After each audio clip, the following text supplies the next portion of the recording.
بسم اللہ الرحمن الرحیم۔ السلام علیکم ورحمۃ اللہ وبرکاتہ۔ دعا کی قبولیت کا خاص موقع۔ رسول اللہ صلی اللہ علیہ وآلہ وسلم نے ارشاد فرمایا، 3 آدمیوں کی دعائیں رد نہیں ہوتی۔ نمبر 1، روزہ دار کی دعا افطار کے وقت۔ نمبر 2، عدل و انصاف کرنے والے حکمران کی دعا۔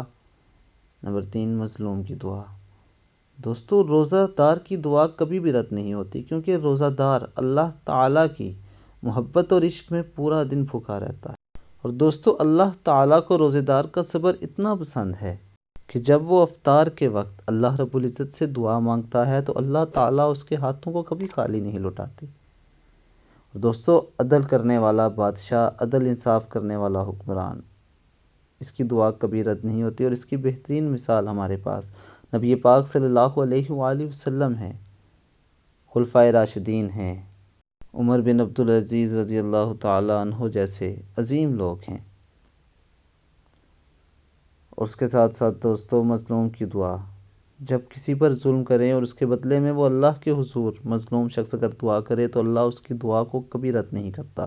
اس لیے کبھی کسی پہ ظلم مت کیجیے۔ اللہ تعالیٰ ہمیں دین اسلام کے مطابق زندگی گزارنے کی توفیق عطا فرمائے۔ السلام علیکم ورحمۃ اللہ وبرکاتہ۔